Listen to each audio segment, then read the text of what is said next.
자, 그럼 2부를 시작하도록 하겠습니다. 저희 교수진을 대표해서 우리 이재기 교수님께서 나오셔서 건강한 교회를 세우는 21세기 영적 지도력이라는 강의를 해주시겠습니다. 잘 아시듯이 저희 학교 설교학 교수님이고 도서관장을 맡고 계십니다. 여러분 나오실 때 뜨거운 박수로 맞아주시기 바랍니다.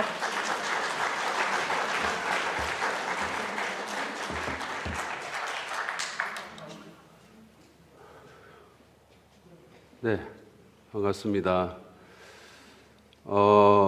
시간이 지금 11시 20분이 다 돼가네요. 제가 알기로는 한 10시 40분, 10시 50분쯤 하기로 돼 있는 것 같은데 30분 정도 늦어졌는데 원래 배정된 시간이 한 50분에서 1시간 정도 되거든요. 근데 어떻게 하시렵니까? 여러분들이 원하시는 데 따라서 끝내는 시간에 맞출 수도 있고 아니면 제가 준비한 대로 그냥 할 수도 있고 이거 뭐 토의를 붙일 수도 없고 참 곤란한 상황이네. 어쨌든 참 이렇게 제가 보니까 항상 경험인데요. 이렇게 여러 강사들이 있는 마지막 시간에 강사로 서는 게 참으로 위험한 일이라는 사실을 깨닫고 있습니다. 쉽지 않네요. 네. 제가 이번 신학교 이 시간에 강사로 이렇게 해야 된다는 거는 사실은 제가 신학교의 그 친교의 시간표 보고 알았어요. 제가 거기 강사로 돼 있더라고요. 상당히 황당했습니다. 거기 제 이름이 있어가지고 제가 예전에 그 미국에서 공부하고 온 지 얼마 안 됐을 때 그 당시에 이제 김경주 목사님께서 친교 회장을 하셨는데 그분이 저한테 이렇게 전화를 하셔가지고 이 목사님 이번 친교에서 강의를 하십니다 이러시더라고요. 제가 한다고요? 그랬더니 네 하십니다 이렇게 얘기하시는 거예요. 그래서 완전 예언적인 선포같이 그래서 제가 이 성침에서는 이렇게 강사 섭외를 하는구나 하면서 상당히 놀란 적이 있는데 이번에는 그런 선포조차 없었어요. 그냥 제 이름을 거기 그냥 넣으셨습니다. 대단하신 것 같아요. 그래서 제가 준비한 것도 별로 없어서 준비할 시간도 별로 없어가지고 참 뭘 할까 고민을 하다가 리더십에 대한 주제를 좀 나누면 좋겠다 이런 생각이 들었습니다. 영적 리더십. 물론 그 마음 속에는 제가 이번에 쓴 신간이 리더십에 대한 거라 뭐 한 권이라도 책을 더 팔고 싶은 흑심도 조금 있었고요. 이걸 통해서. 근데 사실은 뭐 지금 신학교의 시간인데 신학교가 원래 이 리더들을 키우는 그런 곳이잖아요. 그래서 가장 적절한 주제이겠다 싶은 생각이 들었습니다. 우리 학교가 영적인 리더들을 키우기 위해서 있는 학교니까 그 학교의 시간에 그 주제를 다루는 것이 좋겠다는 생각이 들었고 거기다가 여기 앉아 계신 모든 분들은 거의 다 또 지역 교회나 또는 기관을 책임지고 계시는 영적 리더들이시니까 뭐 리더에게 리딩하는 힘, 이끄는 힘, 지도하는 힘, 그것보다 더 중요한 게 어디 있겠습니까? 특별히 지금과 같은 불안정하고 변화무쌍한 그런 시대에는 리더의 역량이 평소보다 더 크게 중요하다고 생각합니다. 그래서 지금은 어떻게 보면 리더의 역량이 시험대에 오르는 것 같다는 생각이 듭니다. 보통 때는 어느 정도 사역이 예측 가능하고 또 뭐 이전에 해왔던 대로 이렇게 하다 보면 되는데 지금과 같은 때는 그럴 수가 없죠. 사실 안정적인 시기와는 달리 지금 같은 위기의 때는 리더가 어떤 결정을 내리고 어떻게 하느냐에 따라서 교회는 매우 달라질 수가 있습니다. 그래서 저는 이 강의를 하면서 먼저 그 리더십의 중요성부터 잠깐 나누고 가기를 원합니다. 리더십의 중요성은 첫 번째로는 이 리더십의 중요성을 강조하는 말들을 좀 보겠는데 모든 것의 성패는 리더십에 달려 있다라는 리 러버슨이라고 테네시 템플 대학의 설립자죠. 이분이 한 말씀입니다. Everything rises or falls on leadership. 모든 것의 성패는 리더십에 달려 있다. 우리는 일이 안 되면 다양한 이유를 찾습니다. 뭐 핑계도 대죠. 저 고약한 집사 때문에 교회가 안 된다고, 건물이 없어서 안 된다고, 조력자들이 멍청해서 뭐 교회가 어렵다고, 사모가 발목을 잡는다고, 뭐 여러 가지 이유를 대죠. 그 말에 전혀 근거가 없지 않을 수 있어요. 그렇지만 그럼에도 불구하고 라버스는 모든 것의 성패는 그런 것들이 아니라 리더십에 달려 있다라고 말을 합니다. 또 다른 예는 한 마리의 사자가 지휘하는 100마리의 양떼는 한 마리의 양이 지휘하는 100마리의 사자떼를 이긴다. 전체 힘으로 보면 100마리의 사자떼가 월등하죠. 그러나 양이 리더라면 얘기는 완전히 달라집니다. 같은 얘기입니다. 약장 밑에 강병 없고 용장 밑에 약졸 없다.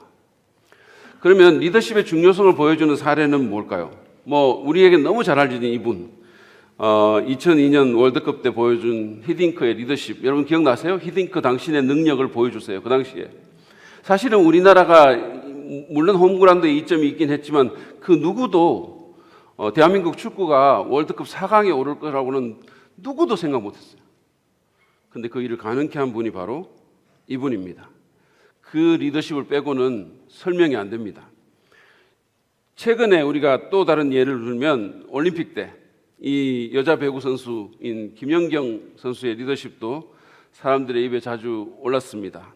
공식적인 지도자는 아니죠. 동료 선수였지만 그러나 선배로서 또 팀의 주장과 같은 역할로서 동기부여를 하고 잘 이끌었죠. 특히 그 도미니카 전에서 박수를 치면서 여러분 생각나세요? 해보자. 후회 없이. 그래가지고 그냥 그게 사실은 듣는 사람들까지 감동을 시켰죠. 또 한 사람 더 얘기를 하자면 우리 이분입니다. 이분에 대한 개인적인 호불호가 여러분들이 있을 수 있겠지만 어쨌든 삼성이라는 기업을 세계 초인류 글로벌 기업으로 키운 것은 이분의 리더십 덕임을 부인할 수가 없는 거예요. 저는 1985년도에 유학을 갔습니다. 그 당시에 미국에서 삼성텔레비전은 한마디로 싸구려였었어요. 무슨 월마트 같은데 아주 구석에 보면 요만한 거 금성하고 이런 게 있었어요. 없는 데도 많았고. 근데 지금은 이렇습니다. 미국의 전자제품 고급 매장에 가면 가장 명당 자리에 삼성 코너가 있어요. 거기서 가장 크고 가장 좋은 TV는 언제나 삼성입니다. 그래서 미국에 가서 실제로 그런 매장에서 그런 모습을 보면 대한민국 사람으로서 자부심을 느끼게 되는 거죠. 한 사람의 리더가 아시아의 구석에 있던 한 작은 전자회사를 그렇게 키운 거예요. 마누라 빼고 다 바꾸라는 말, 유명한 말이잖아요. 혁신으로 일군 삼성의 신화죠. 그 다음에 또 하나 예를 들면 이분입니다. 이거 제가 줬는데 딴 걸 썼군요. 제가 여러분들 놀라게 하려고 했는데 사실은 얘기하고 싶은 분은 바로 하나님이세요. 하나님은 어떤 일을 하실 때 언제나 리더를 먼저 세우시고 그의 리더십을 통해서 당신의 일을 하셨죠. 그래서 성경은 그런 리더들의 얘기로 가득 차 있습니다. 아브라함, 모세, 여호수아, 사무엘, 다윗, 느헤미야, 다니엘, 바울, 베드로 모두가 다 리더였죠. 그들은 다 종교인들이 아니었었어요. 무슨 제사장, 물론 그런 사람도 있었지만 그렇지 않은 사람들도 있었죠. 다니엘과 같은 행정가도 있었고 여호수아 같은 장군도 있었고, 그러나 그들은 다 지도자였었어요. 그들은 다 지도력을 발휘하는 사람들이었습니다. 그래서 존 맥스웰이 성경을 리더십의 교과서라고 말을 한 겁니다. 성경 시대만이 아니죠. 하나님은 역사를 통해서 계속해서 그렇게 일하셨고 지금도 그렇게 일하십니다. 지도자를 세우고 그 지도력을 통해서 일을 하시는 거죠. 근데 왜 목회자들은 그러면 지도력의 중요성을 놓치는가? 첫 번째는 리더십을 인간적이라고 생각하는 겁니다. 이렇게 생각하는 사람들은 계획이라든지 경영이라든지 회의 같은 것을 다 인간적이라고 생각하는 거죠. 세상적이라고 생각합니다. 그러나 성경에서 그런 것들은 다 정당한 것으로 인정하고 있습니다. 잠언 성경 두 구절만 제가 보여드릴게요. 15장 22절 말씀. 의논이 없으면 경영이 무너지고 지략이 많으면 경영이 성립하느니라. 20장 18절도 보겠습니다. 계획은 사람들의 뜻을 모아서 세우고 전쟁은 전략을 세워놓고 해라. 이거 리더십에 대한 거 아닌가요? 하나님 말씀에 나와 있는 거죠. 심지어 하나님은 리더십에 대한 은사도 주셨습니다. 로마서 12장 6절부터 8절에 보면 7개의 은사 목록이 나오죠. 근데 그 중에 리더십이 있는 거 아십니까? 세 번역은 이것도 안 나오네요. 지도하는 사람은 열성으로라는 게 있어요. 다스리는 자는 부지런함으로, 개혁성경에 그렇게 돼 있어요. 지도하는 사람은, those who lead, 지도하는 사람은 부지런함으로, 열성으로. 리더십이 인간적이면 왜 하나님께서 그런 은사를 우리한테 주셨겠어요? 또 다른 거는, 또 목회자가 여기에 소홀한 것은 하나님의 하실 일과 지도자인 내가 할 일을 혼돈하는 겁니다. 여러분, 사역은 하나님의 일입니다. 그러나 그럼에도 불구하고 지도자인 우리가 해야 될 일이 있습니다. 예루살렘 성벽 재건은 하나님의 프로젝터입니다. 그러나 그분은 재건된 성벽을 하늘에서 뚝 떨어뜨리지 않으셨어요. 오히려 그분은 느헤미야의 리더십을 통해서 그 일을 하셨습니다. 아닥사스다 왕의 마음을 감동시키는 일은 하나님의 일입니다.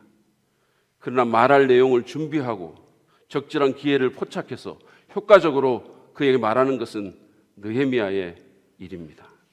사람들을 보내주시는 것, 그 마음을 감동시켜 주시는 것은 하나님의 일입니다.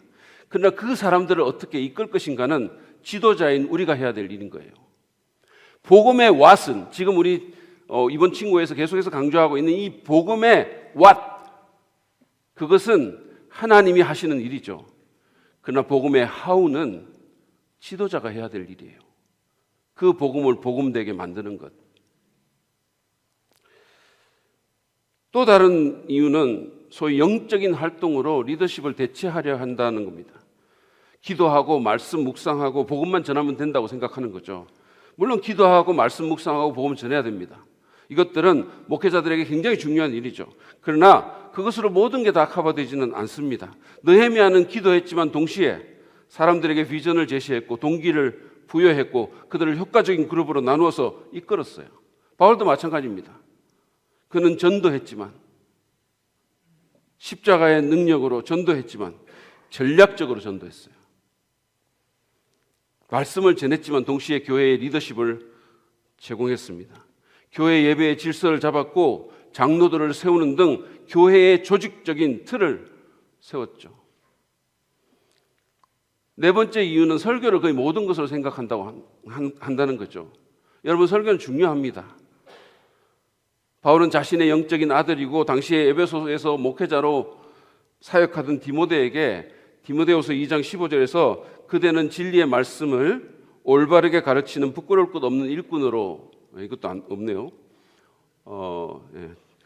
일꾼으로 하나님께 인정을 받는 사람이 되기를 힘쓰십시오라고 권면했어요.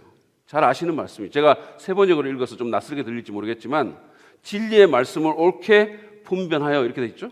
진리의 말씀을 올바르게 가르치는 부끄러울 것 없는 일꾼으로 자신을 하나님께 드리라고 그랬잖아요. 말씀을 바르게 가르치는 것, 목회자가 하나님께 인정받는 중요한 조건이라는 겁니다. 그래서 우리 신학교에서 그 일에 집중하는 거예요. 그리고 오늘 한국 교회에서 사람들이 교회를 찾는 첫 번째 이유도, 교회를 정할 때 가장 중요하게 여기는 요소도 설교입니다. 이처럼 설교는 매우 중요하지만 그러나 모든 것은 아니에요. 설교는 사람들을 교회에 들어오게 만들지만, 그러나 리더십은 사람들이 그 교회에 계속해서 참여하고 그 교회에 명실상부한 회원이 되게 하는, 일원이 되게 하는 요인입니다. 그리고 솔직히 목사가 설교 못해서 교회를 그만두게 되는 경우는 잘 없지만 리더십에 문제가 있으면 교회를 사역할 수가 없어요. 사람들이 따르지 않는데 어떻게 목회합니까? 그리고 사실 설교도 그냥 교육이나 또는 예배 순서 중에 하나의 차원을 넘어서 중요한 리더십의 행위입니다. 우리는 설교를 통해서 사람들에게 영향력을 미칠 수 있어요. 설교를 통해서 사람들에게 동기부여를 하고 그들을 움직일 수 있습니다. 설교를 통해서 하나님의 안건과 비전을 제시해주고 그리고 하나님이 원하시는 지점까지 그들을 이끌 수 있는 거예요. 따라서 설교도 리더십의 큰 활동 가운데 하나로 행해져야 합니다. 그렇게 설교를 보면 설교가 달라질 수 있어요. 네 번째 이유는 리더십에 대해 배워본 적이 없기 때문입니다.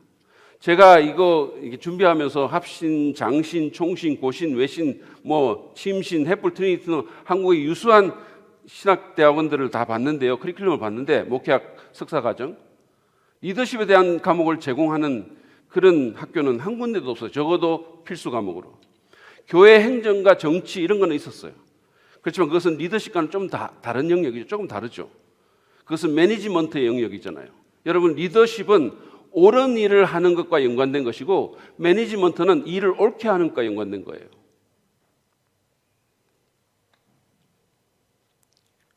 그나마 아신대가 아세아 연합신학대학인가 거기가 목회 리더십이라는 이름으로 목회학 과목을 제공하는 게 다였습니다. 배우지 못하니까, 잘하지 못하고 당연히 관심도 없는 거 아니겠습니까? 그러면 그게 얼마나 중요한지도 잘 인식하지 못할 겁니다. 저희 학교는 오랫동안 목회학과 더불어서 이 리더십 과목을 목회학 석사과정의 필수로 제공했어요. 저는 이것이 너무 좋았고 너무 자랑스러웠어요.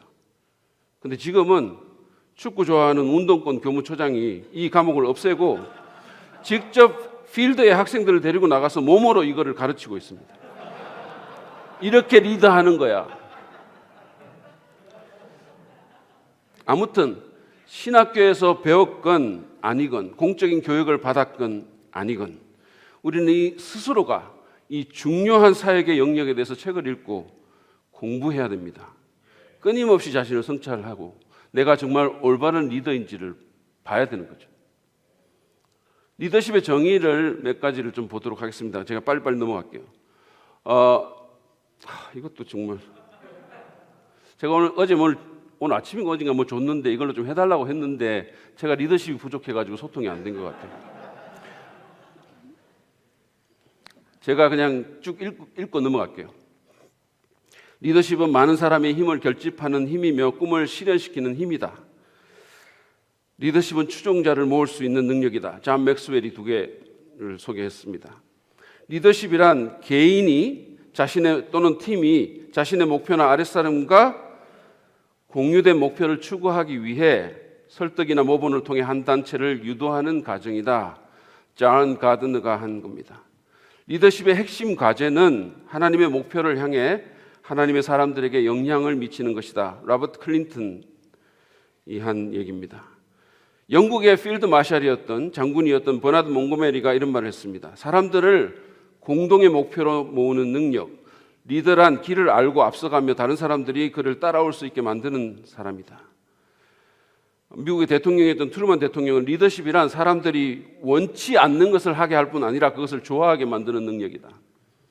기가 막히는 얘기죠. 그래서 리더십이 얼마나 어려운지. 하워드 핸들스 교수님은 리더십이란 자기가 어디로 가는지를 알며 다른 사람을 설득해서 그곳으로 같이 가게 만드는 능력이다.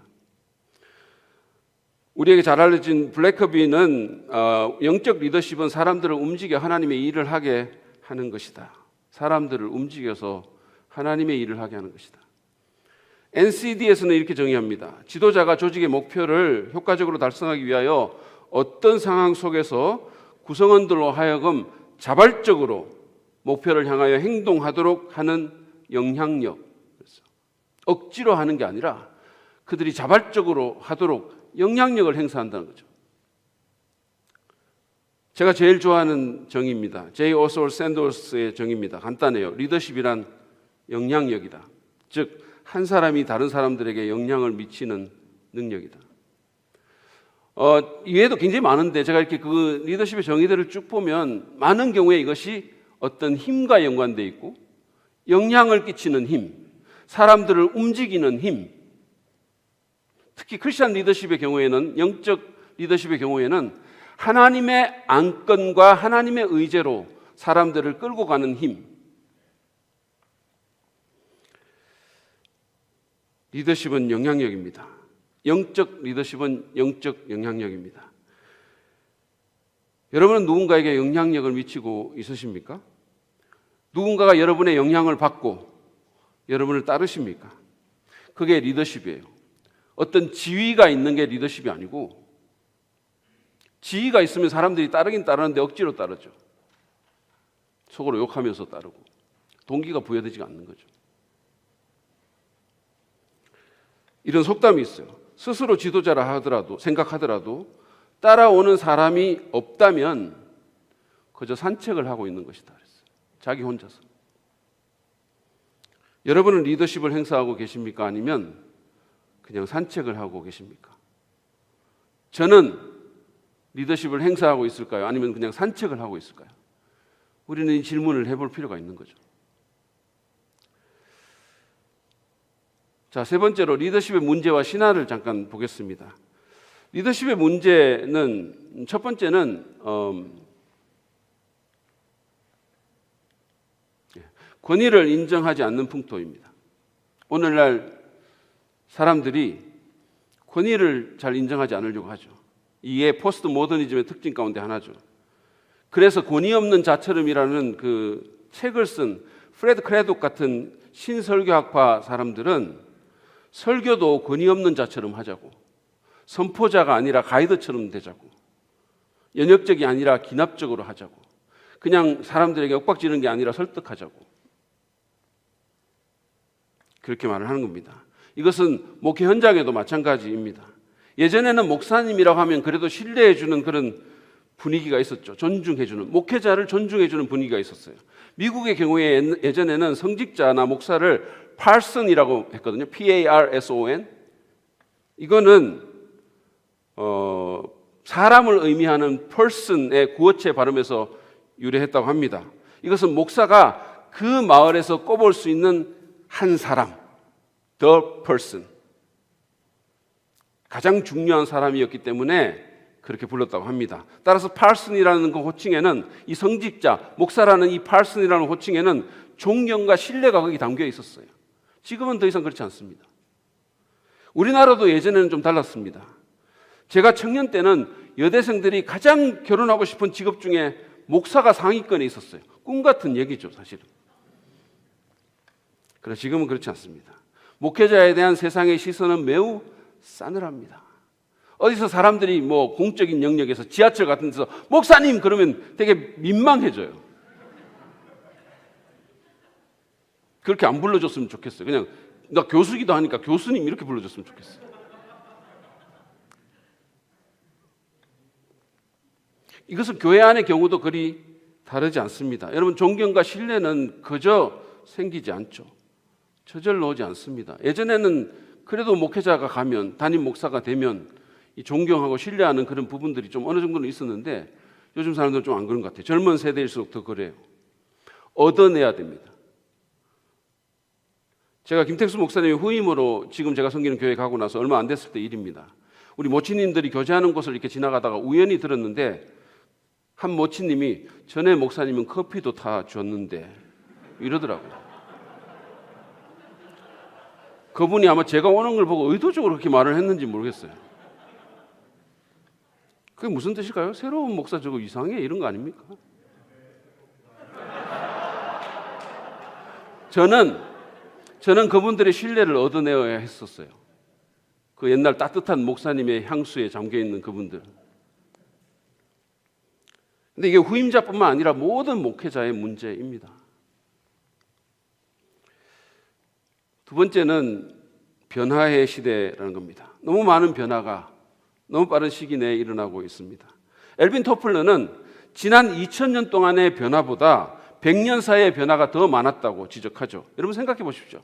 지난 수천 년 동안 사람들은 짐승이나 또는 짐승이나 사람이 끄는 어떤 그 수레차 같은 걸 탔죠.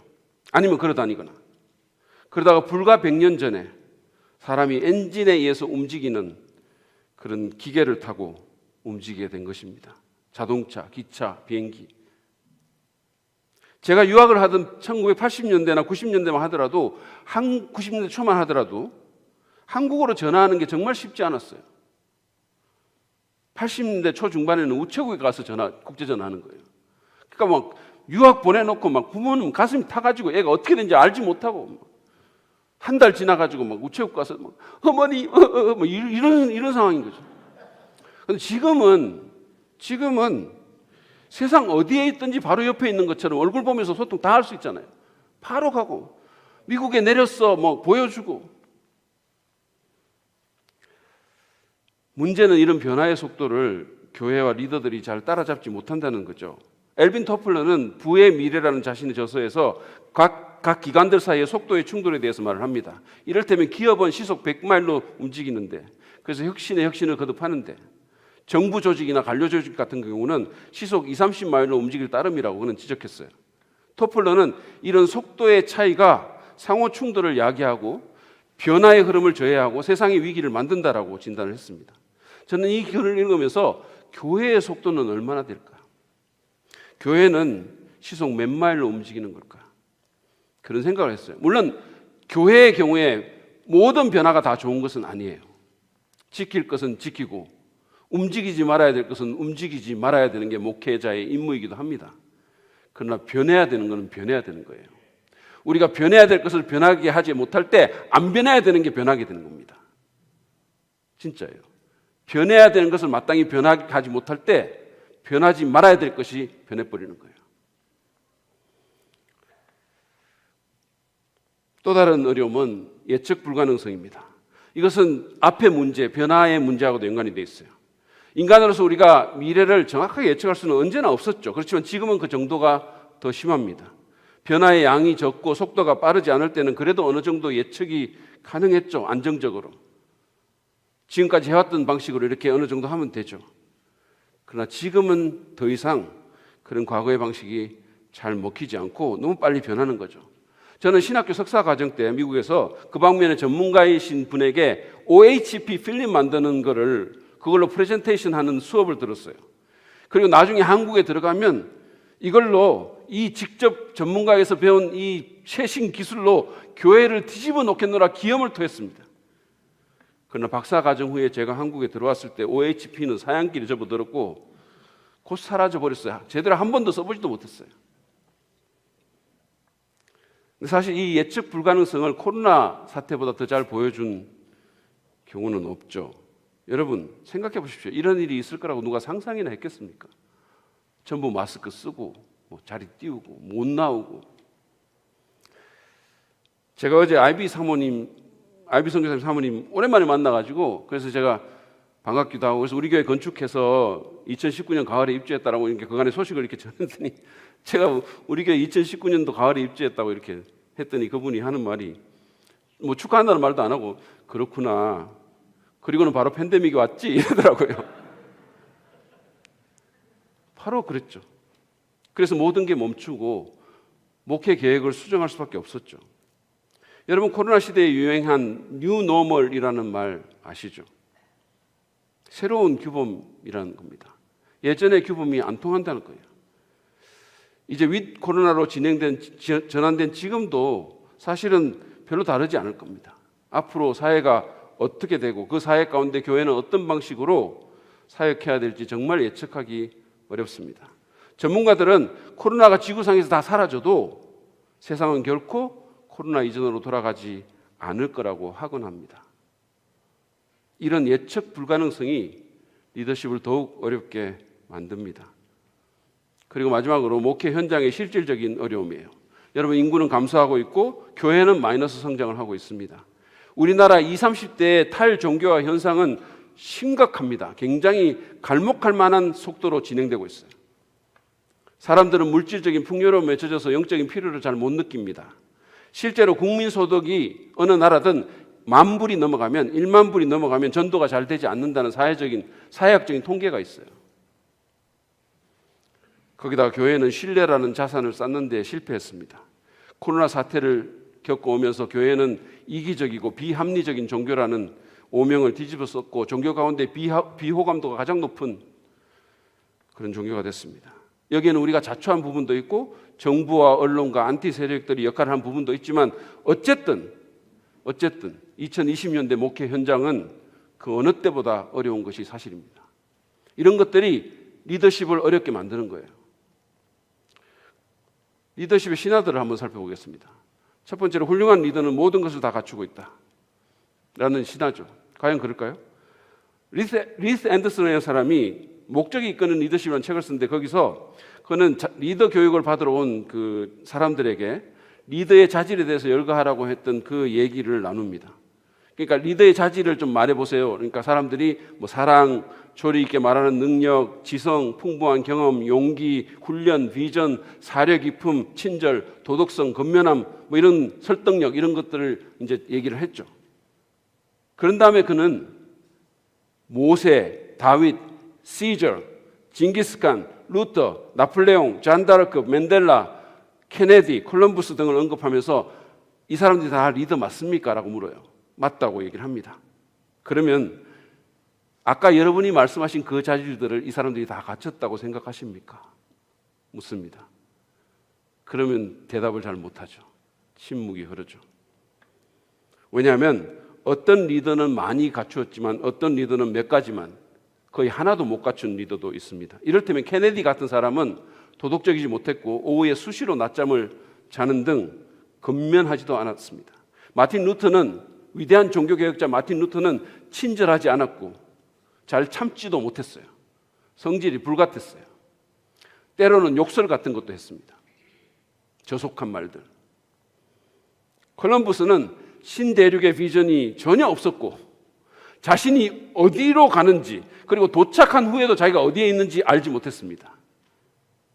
신대륙의 비전을 갖고 갔다는 말이 아닌 거예요. 모세는 말을 잘 하지 못했고 리더가 되려는 열정도 없었습니다. 포인트는 모든 것을 다 갖춘 리더란 없다라는 거예요. 따라서 갖추지 못했다고 낙심하거나 지레 포기하지 말아야 합니다.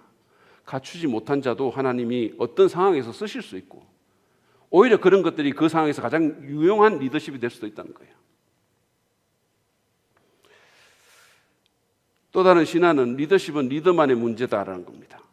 리더의 역할이 크죠. 아주 큽니다. 그러나 리더십이 꼭 리더만의 문제는 아닙니다. 이런 표현이 어떨지 모르겠지만 리더는 자신이 사역하는 지역이나 또는 구성원들과의 궁합이 좀 잘 맞아야 해요. 리더십과 팔로워십과 상황의 삼박자가 잘 맞으면 리더는 자신의 잠재력을 극대화시키고 번성할 수 있습니다. 예를 들어서 척 스윈돌 목사님은 설교도 너무 잘하고 얼마나 훌륭한 리더입니까? 지금 달라신학교 명예총장이고 스톤 브라이어 교회 그 대형교회 목사님이잖아요. 근데 이분이 아주 보수적이었던 그 보스턴에 갔을 때 보스턴 그래서 보수적인 보스턴이에요. 근데 어쨌든 그는 제가 박상목 목사님하고 자꾸 이렇게 교제를 하면서 이런 걸 자꾸 배우고 어쨌든 거기서 이 척스윈돌 목사님이 자신의 역량을 발휘할 수가 없었어요. 그리고 실패를 맛봤습니다. 그의 리더십 잠재력은 보다 자유로운 캘리포니아 지역과 LA라는 대도시 근교인 플러튼의 해중들을 만나서 꼽힐 수 있었습니다. 그러므로 좋은 팔로워들을 만나는 것도 굉장히 중요하고 어떤 상황에 처하는 것도 상당히 중요합니다. 세 번째는 모든 리더는 타고난다라는 거죠. 신화죠. 그렇지 않습니다. 존 맥스웰의 리더십의 법칙 2.0에 보면 어느 아름다운 마을을 방문한 여행자들의 얘기가 나옵니다. 그들은 거리를 지나가다가 담장 옆에 앉은 한 노인을 만나요. 근데 그 여행객 중에 한 사람이 그 노인에게 좀 오만한 태도로 묻습니다. 혹시 이 마을에서 위대한 인물이 태어난 적이 있습니까? 노인이 대답합니다. 아니요. 그저 갓난 아기들이 태어났을 뿐이죠. 그렇죠. 처음부터 다 갖추고 나는 리더는 없다는 얘기입니다. 물론 천부적으로 리더십과 카리스마를 장착하고 태어난 사람도 없지는 않을 겁니다. 그러나 동시에 더 많은 사람들은 훈련되어진다는 거예요. 리더십 전문가인 쿠제스와 포즈너도 그들의 책인 리더십 챌린지에서 리더십은 배울 수 있는 능력이다 이렇게 얘기했어요. 배워서 습득할 수 있는 능력이라는 거예요. 참고로 이 책은 크리스천 책이 아니지만 앤디 스탠리가 자신의 가장 주된 리더십 교과서라고 했을 정도로 중요한 책이기도 합니다. 네 번째로 인격과 영성만 있으면 영적 리더가 된다라는 이거는 크리스천 리더십의 신화입니다. 인격 필요하죠. 인격이 없으면 신뢰가 쌓이지 않습니다. 여러분 생각해 보십시오. 팔로워들이 리더의 인격을 의심하는데 그 사람을 마음으로 따르겠어요? 억지로 따를 수는 있겠죠. 어쩔 수 없고 다양한 이유 때문에. 그러나 정말로 마음으로 그를 따르지는 못하죠. 크리스천 리더십의 경우는 더 그렇습니다. 그래서 인격은 리더십의 기초와도 같은 거예요. 그러나 그럼에도 불구하고 인격과 영성이 리더십의 다는 아닙니다. 자신의 일에 대한 능력과 기술이 필요한 거예요. 리더십의 3C라는 게 있습니다. C죠, C. 본토 발음으로. 첫 번째는 인격, 캐릭터. 그리고 두 번째는 컴피턴스, 능력, 기술. 그리고 헌신을 뜻하는 커미트먼트예요. 이 세 가지가 다 필요합니다. 인격만 갖고 되는 게 아니라는 거죠. 인격이 아무리 좋아도 자기 일에 대한 능력이 없고 기술이 없고 알지 못하면 그 사람은 리더로서 영향을 발휘할 수 없어요. 근데 기술이 또 아무리 좋다 하더라도 헌신이 되어 있지 않으면 그 리더십은 꼽힐 수가 없습니다. 자, 이제 마지막 섹션인데요. 이 시대에 쓰임받는 리더가 되려면 어떻게 해야 될까? 제가 말하고 싶은 가장 중요한 부분입니다. 이 시대에 쓰임받는 리더가 되려면 어떻게 해야 될까? 제 책을 사서 읽으십시오. 좋은 책입니다. 농담이고요. 자, 이 시대에 쓰임받는 리더가 되려면 수많은 얘기들을 할 수 있겠죠. 그렇지만 제가 이렇게 좀 공감하고 또 제 자신에 대해서 많이 느끼고 제가 부족하다고 필요하고 또 우리도 같이 나눴으면 좋겠다고 생각되는 것을 제가 정말 추러서 네 가지만 나누겠습니다. 첫 번째는 자기를 리더하라. 자기를 리더하십시오. 리더가 이끌어야 될 첫 번째 사람은 바로 리더 자신입니다. 이것은 1세기건 21세기건 변함이 없는 사실입니다. 아무리 능력이 탁월하고 카리스마가 있어도 셀프 리더십에서 실패하면 그 리더의 효용성은 현저히 감소합니다. 특별히 기독교 리더십에는 더 그렇습니다. 수많은 사람들을 이끌었지만 자기를 이끌지 못해서 비참한 결말을 맞은 그런 리더들이 얼마나 많습니까? 반대로 자기를 이끄는 일에서 성공했기 때문에 사람들의 신뢰를 얻고 다른 사람들도 더 잘 그리고 이끌고 있는 리더들은 또 얼마나 많습니까? 기독교 역사상 가장 뛰어난 리더로 평가받는 사도 바울은 그 비밀이 바로 탁월한 셀프 리더십에 있었습니다. 그는 자기를 쳐서 복종시킨다라는 무서운 말과 함께 나는 날마다 죽노라라고 말하기도 했어요. 저는 날마다 너무 살아서 문제인데 이 사람은 날마다 자신의 욕심과 성질과 자랑과 쓸데없는 자존심과 부패한 성품과 독기설인 말을 죽음에 넘기운다라고 말을 했습니다. 많은 사람들이 잘 인식하지 못하지만 리더십에 대한 바울의 가장 위대하고 탁월한 말은 고린도전서 11장 1절의 말씀이에요. 내가 그리스도를 본받는 자 된 것 같이 너희는 나를 본받는 자 되라. 이 사람은 그냥 나를 본받아라라고 말하지 않았습니다. 그냥 나를 따르라고 말하지도 않았어요. 내가 그리스도를 본받는 자 된 것 같이 너희는 나를 본받는 자가 되라고 했습니다. 그렉 옥던의 표현을 빌리자면 그는 이끄는 제자였었어요. 그냥 제자가 아니라 이끄는 제자, 또는 그냥 이끄는 자가 아니라 이끄는 제자였습니다. 그는 남들에게 나를 따르라고 말하기 전에 자신을 쳐서 스스로가 그리스도를 따르는 사람이 되게 했습니다. 제임스 쿠제스와 베리 포즈는 셀프 리더십을 통해서 말뿐 아니라 삶으로 본을 보이는 리더십이 왜 그토록 필요한지에 대해서 이렇게 말을 합니다. 한번 보십시오. 들어보십시오. 성경에는 좋은 말이 가득하다. 성경 안에는 온갖 지혜가 담겨 있다. 그러나 그저 성경을 큰 소리로 읽는다고 해서 믿을 수 있는 리더가 되는 것은 아니다. 아무리 고상한 말이라도 그것으로는 충분하지 못하다. 리더가 다른 사람들을 동원하기 위해 할 수 있는 가장 강력한 일은 공통의 가치를 개인적 행동으로 구현함으로 모범을 보이는 일이다. 리더들은 언행이 얼마나 일치되는가에 의해서 평가받는다. 곧 말한 것을 실천하는 것에 의해 평가받는 것이다. 리더가 본을 보이는 것은 비전과 가치를 구체화시킨다. 교회 내의 비전을 또는 가치를 구체화시키는 것은 리더의 본에 달려 있다는 거예요. 말에 달려 있는 게 아니라. 그것으로 그들이 개인적으로 헌신되어 있고 유능하다는 증거를 제시해 준다. 근데 문제는 이게 쉽지 않다는 거죠. 존 맥스웰은 리더십 골드라는 자신의 책에서 리더로서 당신에게 가장 힘든 일이 무엇입니까? 라는 질문을 받고 나를 올바른 길로 인도하는 겁니다. 지금까지 리더로 일하면서 내게 그것만큼 힘든 일은 없었습니다라고 대답했습니다. 그러면서 그는 자신의 경험을 바탕으로 네 가지 조언을 하는데 첫째는 팔로우십, 이것도 안 네요. 팔로우십을 배우라고 했습니다. 다시 말해서 자신이 먼저 순종하는 법을 배우라고 하는 거죠. 자신이 먼저 순종하는 법. 그래서 우리가 복종하는 영이 있는 게 굉장히 중요한 거예요. 지도자가 어딘가 복종하지 않으면 교만하게 되죠. 오만하게 되죠. 가장 최고의 권위는 그리스도니까 그리스도에게 팔로잉 하는 것을 배우고, 사실은 인간적으로도 멘토가 있는 게 좋습니다. 아니면 자기가 단 줄 알죠.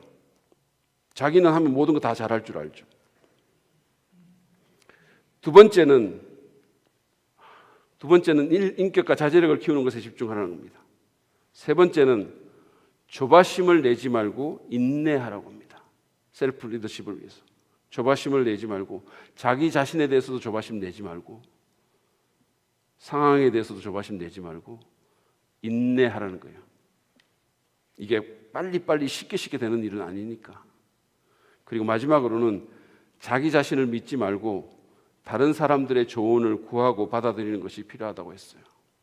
그런데 제가 제 개인적인 경험인데, 지도자가 될수록 누군가의 조언을 받기가 너무 힘든 거죠. 지도자가 될수록. 그게 참 위험한 것 같아요. 그게 너무 필요한데, 다른 사람의 조언을 받고 구하고 받아들여야 되는데 그럴 사람이 없는 거죠. 엄마가 뭐라고 말해주면 너무 좋겠는데, 현실입니다. 우리 자신도 끊임없이 변화합니다.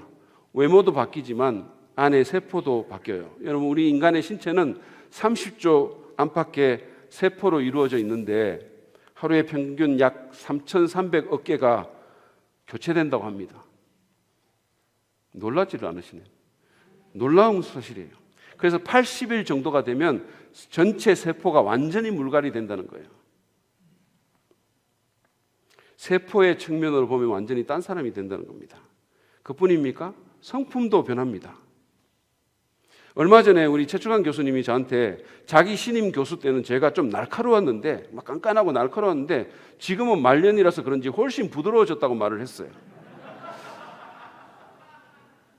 최 교수님 어디 있습니까? 말년이라서 그런 게 아니라 성화돼서 그런 거예요.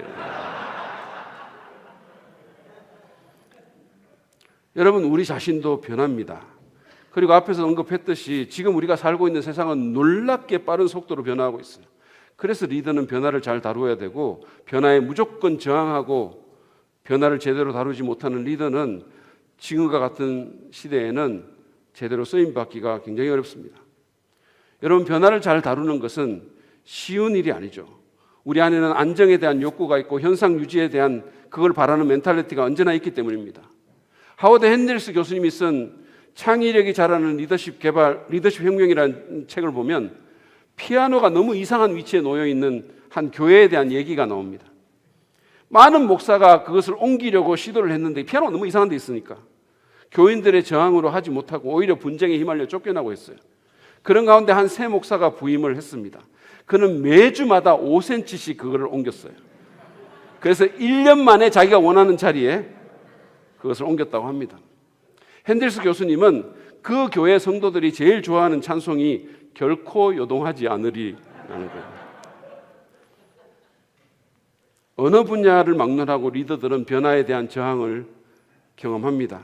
쿠제스와 포즈너는 이렇게 말했어요. 모든 시스템은 무의식 중에 공모하여 현상 유지로 변화를 막아내려고 한다. 그러면 어떻게 변화를 잘 다룰 수 있을까요? 이 주제만으로도 제가 여러 시간을 보낼 수 있는데 간단히 몇 가지만 언급하겠습니다. 우리는 주변 세상의 변화를 눈여겨보면서 그것에 능동적으로 대처할 필요가 있습니다. 안 그러면 고집을 부리면서 시기를 놓치고 주도권을 내어주다가 결국은 변화를 강요당하게 될 것입니다.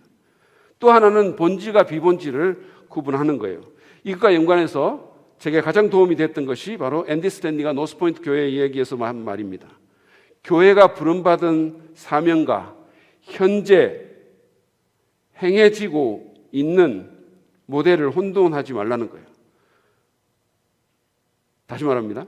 교회가 부름받은 사명과 현재 행해지고 있는 사역 모델을 혼동하지 말라는 겁니다. 다시 말해서 사역의 특정한 모델과 또는 프로그램과 사랑에 빠져서 사명을 이루지 못하거나 또는 심지어 사명을 내버리는 우를 범하지 말라는 겁니다. 그는 이렇게 정리를 했어요. 당신의 사명과 결혼하라. 사역 모델과는 데이트만 하라.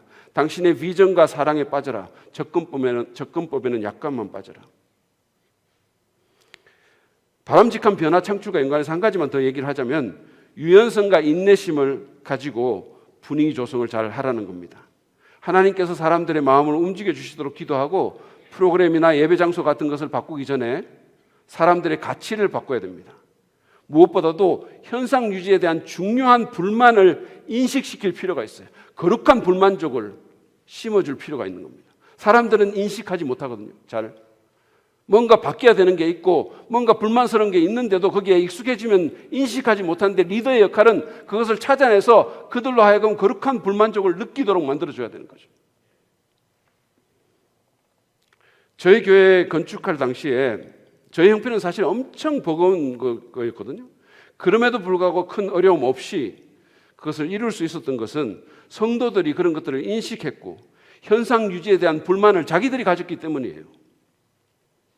그랬기 때문에 건축을 결정하는 사무회의에서 한 명 외에는 모두가 찬성하는 공산당 같은 현상이 있었던 거예요.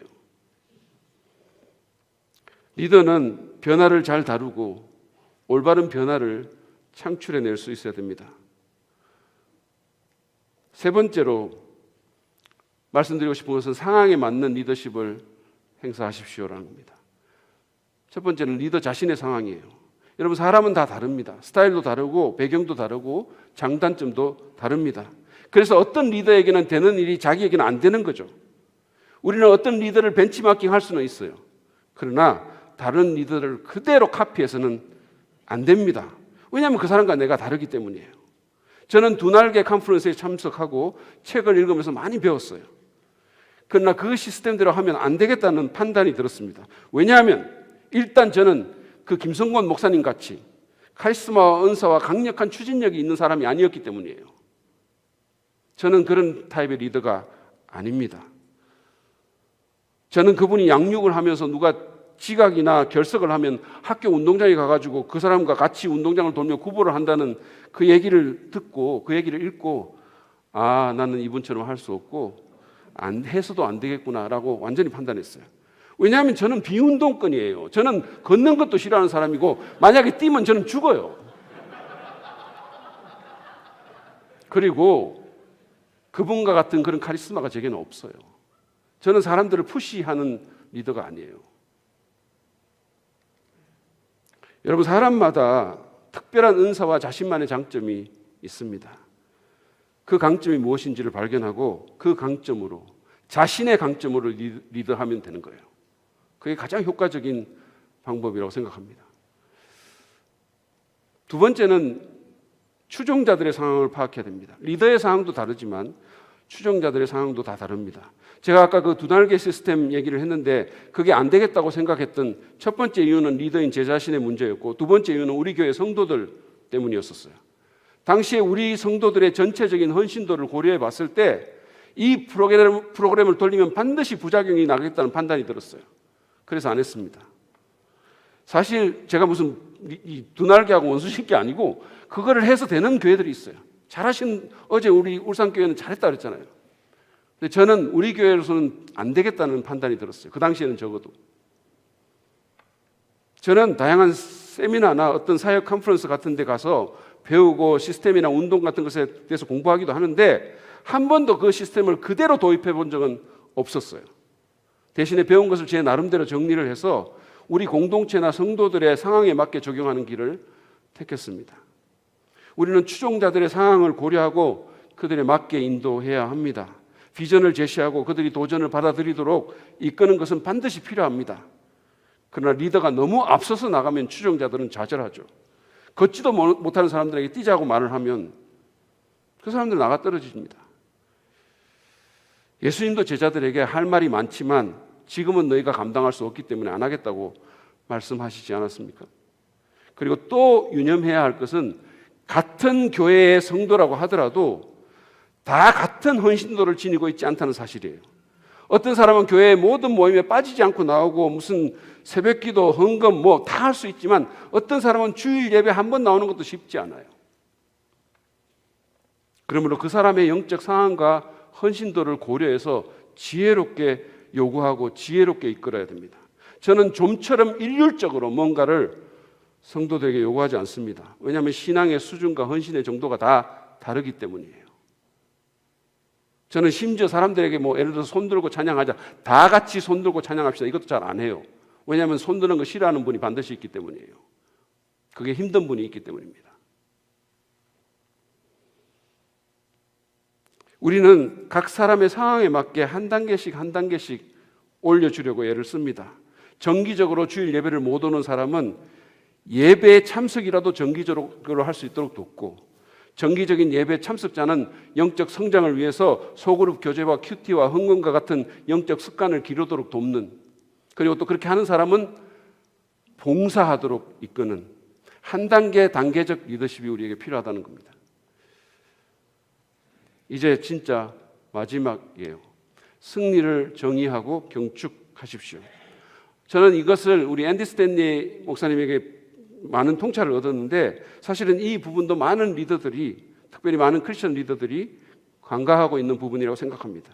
리더는 자기가 이끄는 공동체를 위해서 승리를 정의해 줘야 돼요. 뭐가 승리인지, 무엇이 승리인지도 모르는데 어떻게 이기겠습니까? 예를 들어서 저희 교회의 가장 중요한 사역 가운데 하나는 소그룹 사역입니다. 우리는 그 소그룹을 셀 목장이라고 하는데, 그 사역의 승리는 무엇일까요? 사람이 많이 모이는 걸까요? 아닙니다. 소그룹은 사람이 그저 많이 모이는 것을 승리로 삼아서는 안 됩니다.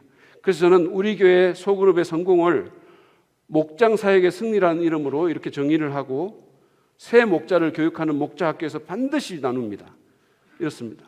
궁극적인 승리, 소그룹 환경을 만들어 사람들이 그 안에서 참된 교회를 경험하고 서로의 관계 속에서 영적으로 성장하게 한다. 측정 가능한 승리, 목원들이 모임에 잘 출석한다. 목원들 사이의 관계가 형성된다. 모임에서 삶이 나누어지고 말씀의 적용이 장려된다. 목원들이 목장 내에서 사역을 맡아서 한다. 비그리스도인을 초청한다. 예비 리더가 준비되어 있다. 리더들이 재훈련을 받는다. 목장이 분립개척된다. 이와 같이 저는 우리 교회 모든 사역팀에, 목장뿐만 아니라 모든 사역팀에 뭐가 참된 승리인지, 뭐가 진짜 성공인지를 정의해 주려고 애를 썼습니다. 승리와 연관해서 또 하나 매우 중요한 것은, 목회자가, 리더가 그것을 정의해 줄 뿐만 아니라, 설명해 줄 뿐만 아니라 승리를 경축하는 겁니다. 아주 작은 것이라도 그냥 지나치지 않고 하나님께 감사하면서 같이 경축하면 공동체의 사기가 올라갑니다. 그러면 사람들은 그런 승리를 맛보고 싶어서 기도하고 헌신하죠. 그래서 저는 우리 교육자들, 그리고 목자님들, 또 집사님들하고 모임을 가질 때 그런 것들을 의도적으로 얘기를 하면서 그분들의 주의를 실패나 패배가 아니라 승리에 돌리게 합니다. 아주 작은 것도 얘기를 해요. 이를테면 이런 겁니다. 얼마 전부터 저희 교회를 이렇게 정기적으로 출석하는 젊은 부부가 있어요. 남편은 신앙이 좋은데 부인이 믿지 않습니다. 놀랍게도 그 부인은 목회자의 딸이에요. 그런데 이 자매가 신앙을 갖고 있지 않은데 그 부모로부터 받은 상처가 큰 것 같았어요. 한 예를 들면, 이 자매가 꿈을 갖고 열심히 공부를 해가지고 한국 뉴스의 S대에 합격을 했는데 자기 부모가 너는 하나님에 대해서도 배워야 돼 그러면서 한동대에 억지로 보냈다는 거죠. 강제로. 너무 억울하고 서러워서 잠도 못 자고 한동대 새벽기도에 잠을 못 자니까 막 울 때가 필요해서 한동대 새벽기도에 가서 울고 있는데, 지금 남편이 거기서 새벽에 울고 있는 자매를 보고 신앙이 엄청 좋은 줄 알고 사귀게 돼서 결혼까지 한 거예요. 그 자매는 남편 때문에 가끔씩 교회에 왔지만 말씀을 듣지는 않았어요. 그러다가 어느 순간부터 조금씩 말씀을 듣게 되고 새가족반까지 하겠다고 했습니다. 자기 남편에 의하면 꾸준히 예배에 나오고 새가족반을 하는 것 자체가 기적이라고 했어요. 얼마 전에 새가족반 끝냈어요. 5주간의 새가족반을 끝내면 등록 원서를 본인이 직접 이렇게 적는데 첫 번째 질문이 구원에 대한 질문입니다. 근데 여러분, 그 자매가 뭐라고 썼는지 아십니까? 예수 그리스도를 개인의 구주요 주님으로 믿습니까? 라는 질문에 체크를 했어요. 그리고 갈로 열고 10%라고 쓴 거예요. 10%. 그리고는 제 아내와 같이 개인적으로 복음방 공부를 하겠다고 했어요. 나머지 90%를 채우기 위해서입니다. 이거 작은 거죠. 그렇지만 저는 이런 거 성도들과 나눠요. 목자들과 나누고 집사님과 나누고. 이거는 승리니까, 하나님이 하신 일이니까. 하나님이 철옹성 같았던 그녀의 마음을 녹이는 일을 시작하셨기 때문에 이런 작은 승리를 나누면 교회 내에 패배주의가 사라지고 하나님께서 우리 가운데 행하실 일에 대한 기대감이 가득 차게 되는 겁니다. 이제 강의를 마치면서 저는 예전에 한 방송에서 인기리에 방영되었던 나는 가수다라는 그 프로그램에 대해서 잠깐 언급을 하려고 합니다. 그 프로그램은 그 타이틀처럼 가수들에게 가수의 참 정체성이 무엇인지 깨닫게 해줬습니다. 우리도 그래야 됩니다. 우리는 복음 공동체의 리더로서 우리의 정체성을 분명히 인식해야 됩니다. 여러분 기억합시다. 나는 리더다. 여러분도 지도자입니다. 하나님 나라를 위해서, 복음을 위해서 사람들에게 선한 영향력을 끼쳐서 그들이 복음을 위해서 살고 하나님의 안건을 수행하게 만들어야 하는 책임이 있는 사람들입니다. 그 일을 위해서 하나님이 우리를 부르셨고 교회의 리더로 세우셨습니다. 우리는 그 사명을 잘 감당하고 있습니까? 이 시간에 기도했으면 좋겠어요. 조금 이따 기도 시간이 있을 텐데 기도했으면 좋겠어요. 하나님, 제가 하나님 나라를 세우는 복음 공동체의 리더로서 더 성장할 수 있게 도우소서. 사람들에게 선한 영향을 미쳐서 그들이 복음을 위해, 하나님 나라를 위해 움직일 수 있게 저를 사용해 주시고 주님 오시는 그때까지, 그날까지 계속해서 이 길을 갈 수 있도록 인도해 주십시오. 우리 그렇게 좀 결단하는 그런 시간을 가질 텐데요. 먼저 우리 좀 찬송하고 우리 친교회장 나오셔서 기도의 시간을 잠깐 이렇게 진행하시도록 그렇게 하겠습니다. 주님 다시 오실 때까지 함께 좀 찬송하면서 주님 앞에 우리 자신을 드리고 지도자로서 하나님 저를 사용해 주십시오. 주님 오실 때까지 이 길을 잘 갈 수 있도록 인도해 주옵소서. 우리 함께 찬송합니다.